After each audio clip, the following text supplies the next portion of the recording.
কথা শত্রুদ্বয়ং শ্রীণু কৃষ্ণং লোকয় লোচনোদ্বয়ং। চোখ দিয়ে কি করতে হবে?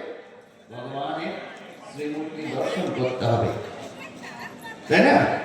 কৃষ্ণং লোকয় লোচনোদ্বয়ং হরে গচ্ছাঙ্গে যুগমালয়ং।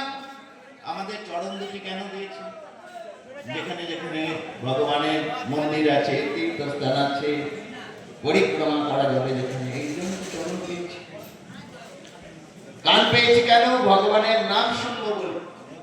এই ভগবানের নাম গুণ শুনলে কি হয়? ভগবানের গুণের 100 ভাগের 1 ভাগ আমাদের ভেতরে আসে, পদ্মপুরাণ বলেছে।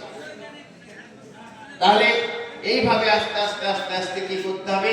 ভগবানের কৃষ্ণের সকল গুণ কৃষ্ণ ভক্তে সঞ্চয়। তাহলে আস্তে আস্তে আস্তে আস্তে ভগবান বলছেন যে যাবার দিনে যদি আমাকে স্মরণ করে যেতে পারো তো আমার ভাব প্রাপ্ত হয়ে যাবে। তাই বৃত্তাসুর তিনি অসুর হয়ে তিনি কি বলছেন? যে তোমার চরণ তলে দাস যারা, তাদের দাস, তাদের দাস, তার দাসের দাস হয়ে আমি থাকতে চাই, তাই না? মানে আমরা গান গাই, তাদের চরণ সেবী ভক্ত মনে আস, জনমে জনমে এই অভিলাষ। তে অভিলাষ করেছিলেন বৃত্তাসুর। ভগবান বললেন, বৃত্ত তুমি অন্য কিছু চাও আমার কাছ থেকে? আমার অনেক কিছু দেবার আছে, ষড়ৈশ্বর্যপূর্ণ আমি, শ্রী যশ ঐশ্বর্য বীর্য জ্ঞান বৈরাগ্য, আমি ষড়ৈশ্বর্যের অধিকারী। তুমি আমার কাছে অন্য কিছু চাও? বলে, ননাকুপৃষ্ঠং ন চ পারমেষ্ঠং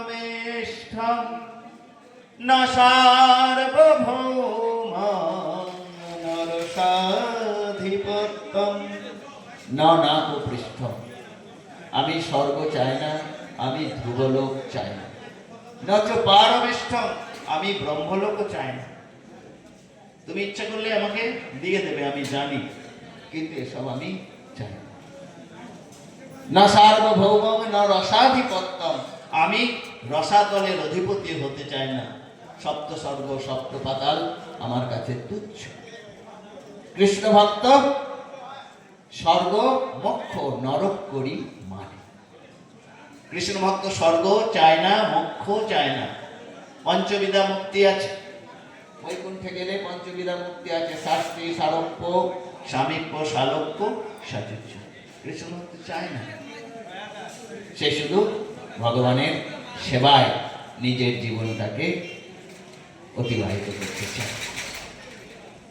তাই বললেন, আমি ননাকুপৃষ্ঠং ন চ পারমেষ্ঠং ন সার্বভৌমং ন রসাধিপত্যং ন যোগ সিদ্ধিম, আমি যোগ সিদ্ধি কিচ্ছু চাই।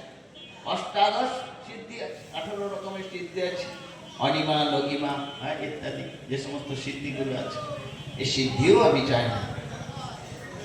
তাহলে কি চাও?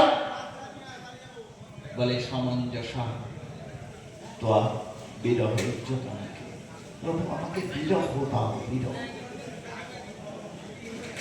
আমাকে শুধু বিরহ দাও প্রভু। বিরহ মানে ভগবানের প্রেমে যদি মিলন না হয় কারোর সঙ্গে, জাগতিক কথা বলুন, পারমার্থিক কথা বলুন, যাকে ভালোবাসি তার সঙ্গে যদি মিলন না হয়, তাকে হারানোর যে বেদনা, সেই বেদনা হচ্ছে বিরহ। বৃত্তাসুর বিরহ চাইছেন ভগবানের কাছে।